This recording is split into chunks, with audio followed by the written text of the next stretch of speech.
Hi everyone, good afternoon. Welcome to the SMISA Stadium, I think it's called, in Paisley. Myself and Chris Jack, we're at a bit of an angle because of how small the press box is today, Chris, but we'll do our best.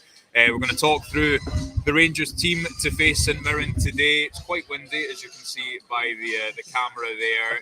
Chris, conditions before we get into the team. Pitch looks okay, and the wind quite windy. Anything else to add? It's colder and windier than I thought it was going to be. Thankfully, I've still got the layers on. I don't think I've underclubbed it in terms of the dressing, so I think I'm okay. But slightly trickier than initially expected. But I say Rangers came through very tricky conditions. This time last weekend out at Dumbarton, I was at the higher level of test against the Mirren today, but fingers crossed they can still come through okay. Right, let's get to the team. The team is as follows: Jack Butland, James Tavernier, Connor Goldson, John Suter, Ridvan Yilmaz. It looks like we're predicting it's going to be a midfield two of Nico Raskin and John Lundstrom, with Dujon Sterling presumably playing Chris in that higher role that we saw him against Hertha Berlin. Todd Cantwell in the middle at number 10 as per usual, and Scott Wright off the left. And then Cyril Dessers, having scored in midweek from the bench against Hibs, leads the line. Do you think it's going to be that shape? I mean, the alternative would be that Cantwell's off the left, Scott Wright's off the right, and it's more of a midfield three, but that Clement's not really changed that so far. And again, we did see Sterling in that higher position against Hertha Berlin in the friendly, with Tavernier playing slightly wider at points. We had a big piece on him in midweek, didn't we, after the Hibs game, and he has played that position at points throughout his career. I think it's going to be that shape. Having celebrated, got 11 out of 11 on Wednesday night, I don't think I've got a very high strike rate. I picked some of them, but certainly didn't pick that shape. It'll be interesting to see, as you say, Josh, does the manager change the sides or change the formation slightly and go for a bit more of a solid midfield three? And then at that also Cantwell wide right. How many times have we had that particular conversation? I think the way that you've got it laid out, I think that's how Rangers will go. Really interested to see how Dujon performs in that role. He's the ultimate utility man these days. Signed as a right back that can maybe play left back. He's been outstanding in the middle of the pitch. If he would shift on wide right, perhaps save Rangers a transfer fee over the next couple of days, and they don't have to move to strengthen that particular role. But I think that's how it's. I think that's how they'll set up at the start. But the good thing about the side, that has been a lot of flexibility in there. So if the manager does feel like we just need Sterling to drop back into the middle of the pitch just to give them a foothold in there for 10-15 minutes perhaps, he's obviously more than capable of doing it. The bench: McCrory, Silva, Jack, Lawrence, Matondo, Balogun, Barisic, Devine, McCausland. I mean, the interesting thing, Chris, is, correct me if I'm wrong, because the days are really merging into one at the moment, but there isn't a midweek game next week, is there? No, there's not. I thought that Clement would maybe continue to pick his strongest team. Could it be a back three? I see some people saying in the comments maybe so. Is it dependent on how St Mirren set up themselves, because they're obviously playing that quite recognisable kind of 5-3-2 structure? This is something, again, we wrote this in midweek. I think Dujon Sterling is the focus here. I think increasingly, Chris, it's not going to be a question of if he plays, but where he plays in this team. Because he started so well, especially in the big games. I'd put my house on the fact that he will start in the European Europa League doubleheader coming up next month. We saw him in that inside role against Hertha, and it was a friendly. He couldn't take much away from that. Some discussion in midweek about is he now ahead of Nico Raskin in the pecking order. I want to talk about Raskin first and foremost. He's been injured. He's maybe not set the heather. I like coming back from injury. Few people do. I still think that the team's going to be better with him in it moving forward, but maybe similar to what Cantwell needed in midweek. Just needs a bit of a performance to remind people of his quality, and see where we go from there, really. The midfield has become really interesting once again, because it's not that long ago, obviously, we played Sterling and Dowell in there against Motherwell, and then there's also the big issues heading into the Old Firm game. Now with Sterling looking really established, Raskin back, Lundstrom in really, really good form, and Diomande coming in, it becomes trickier to actually pick a midfield, and that's before you've got Ryan Jack and Tom Longshorst on the bench, and bringing their own style and their own attributes to the squad. So fascinating to see how the manager, I think it will be very much a horses for courses approach over the next few weeks, because he does now have midfield options, lots of different styles in there, different combinations that he can play depending on the game, depending on the opposition, depends on the occasion. So I'm not really surprised he's gone with Lundstrom and Raskin. I thought Raskin was actually okay on Wednesday. I know he had a bit of criticism. I don't think it was his best 45 minutes, and I think people maybe were a bit more critical of him because Sterling came on and was as impressive as his half. If you compare the two, Sterling had a better 45 than Raskin had. I don't think Raskin was a complete mile off it. I thought he still played his part in what was a really encouraging first half for Rangers. And also Lundstrom, as we said, after the day since, was really, really impressive. So I'm not really surprised that's the two. But we do know that Nico has levels to move through, and he's not going to get that by being dropped every game and being brought in and out. He's going to need a run. Rangers do have a lot of games coming up. That's not to say he will play every minute of every game, but there is opportunity to really try to build him back through this schedule that's coming up. Well, I kind of thought that on that topic, Fabio Silva might start today purely because he's just come in. And again, I thought he was okay against Hibs. He didn't get many shots off, and again, that's maybe the argument that, okay, is he a pure number 9? Probably not seen enough of him to say yes or no either way. I don't, as he said himself in Lamanga in that interview, he's not someone who just wants to stay in the penalty box. And maybe, Chris, this is a game where if Rangers are expecting a bit more territory, there's not going to be the same space that there was against Hibs. Cyril Dessers is someone who is going to occupy the box a little bit more. We've seen him score off quite a few crosses in the last couple of months, thinking back to St Johnstone, even the game against Dumbarton a couple of weeks ago. But I'm slightly surprised at the changes, and I think a lot of people in the comments are agreeing with that. I just thought that Clement might try to go for the rough team that he started in the friendlies and in the couple of games so far, and that extends, I guess, to Ravi Matondo on the left, who had, I think, an up and down game in midweek. Obviously assisted the third goal, was played a part in the first goal, had a few other moments, created a good chance for Silva at the front post. But are you surprised that it's right and Dessers over Silva and Matondo in there? I think it depends on the type of game that Clement's expecting. I'm certainly surprised in terms of Silva. I know we spoke about him during the week, and I think we both have the same thought of, well, can he actually finish? Because we've just not seen that.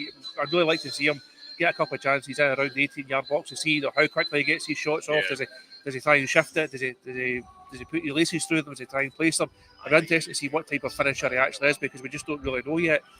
Dessers obviously had a great impact in midweek, and you say, well, he's come in, he's taking his chance, he deserves a start. But the ultimate redemption, I was interested on the videos that we did yesterday, people saying I would start Dessers. Like, when throughout the course of the season has there been this clamour for Cyril Dessers to start? He's obviously been in good form. He took his goal in midweek really, really well. Fair play to him.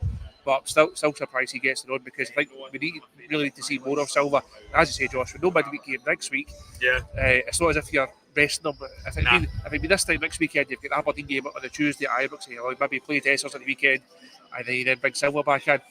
They've got this whole week coming up, so I can't see it being like a fitness or a sharpness thing. I would have thought you would give another game, give another start, give him an hour, and then wait and see how the game's fixed, and perhaps bring Dessers in after that. But he's obviously put his faith in Dessers, and hopefully can repay it.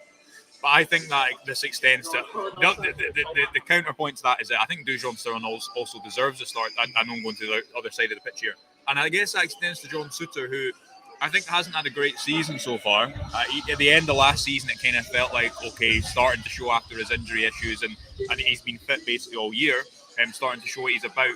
I think he probably deserves to keep his place as well, because I thought he was good against Hibs, and again, against a team that are going to sit in, you need people who are going to step out on the ball, and you've got a nice contrast there between Goldson's diagonals and Suter being someone who can carry the ball into midfield. A comment here from, if I can find it, I might have gone away, but there was a comment that someone was saying, if you swap Sterling and Tavernier, you might get more goals. Let's see if I can find it. Disco, if you swap Tav and Sterling, I think that would lead to more goals. I actually think that James Tavernier spoke about this in his interview. If you watch the positions that Tavernier took up in midweek, Chris, he's playing in that right half space, right close to the striker. There was a couple of moments when he was the highest player in the team. So I think what you'll see today is, at times it'll be Sterling inside, at times it'll be Tavernier outside. They'll alternate it a little bit, but Tavernier, as we've seen recently, he's playing inside the pitch more than I think we've ever seen him do. He's obviously still learning that role. Thought he created a good chance in the start of the second half, especially at Easter Road in midweek. Do you go along with that? I know we've spoken about Sterling already, but do you go along with that about Tavernier's position, and that he's going to kind of get in the box regardless, isn't he? Especially on a game especially on a day like today.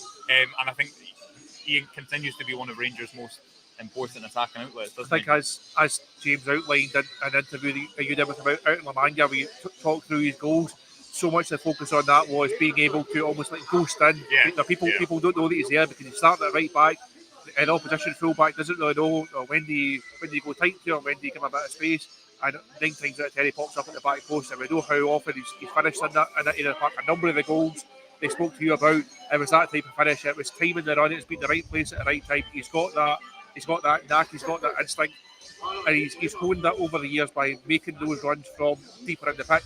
I think if he starts higher up the pitch, it perhaps changes the timing. It changes the dynamics for the defence as well. So I think Tav will be at right back. But I think the good thing about having Sterling ahead of him, if the opportunity is there and the game lends itself to it, and Tav feels like I can stay high, I can stay wide, he knows that Sterling can drop in. He knows that there's going to be that cover. So if St Mirren, if there's a change in possession, if St Mirren try to transition quickly, he's not going to get caught out in behind because Sterling will naturally drop into those positions. He spoke about that, hasn't he? He spoke about that after the cup final in that piece where he said, I knew that he can cover me. I know that he can cover me.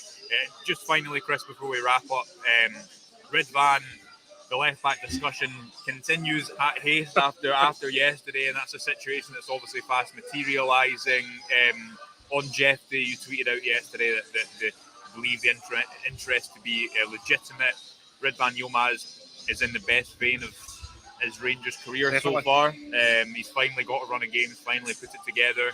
I've been getting receipts in the comments for that for about a year and a half, which is nice to see him do well. But what do you see happening there? Because I thought it was interesting the loan to buy option with Diomande. Maybe that ties into the fact that frees up a little bit more money for Rangers in the short term, and doesn't rely on a sale to bring others in. How do you see that? We'll get into it over the course of this week and have loads of coverage over the rest of the transfer window.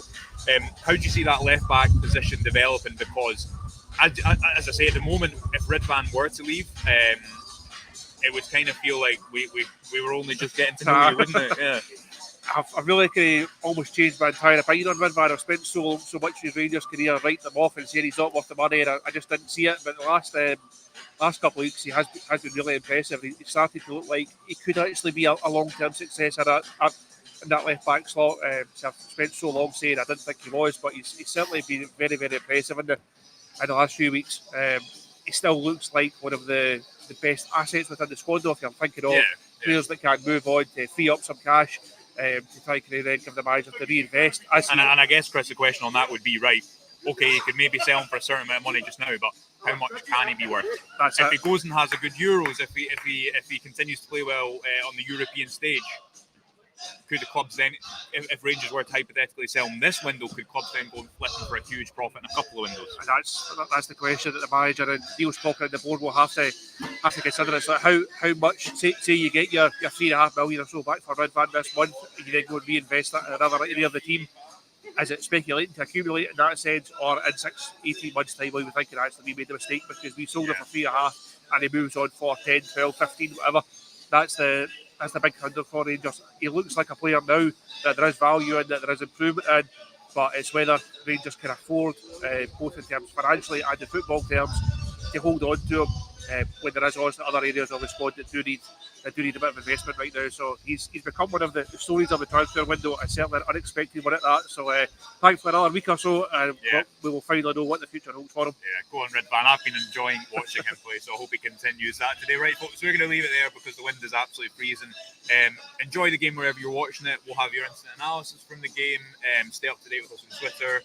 Press conference coverage will be live an hour and a half or so after the game once we spoke to the manager. But yeah, until then, thank you very much for joining us. We'll speak to you after.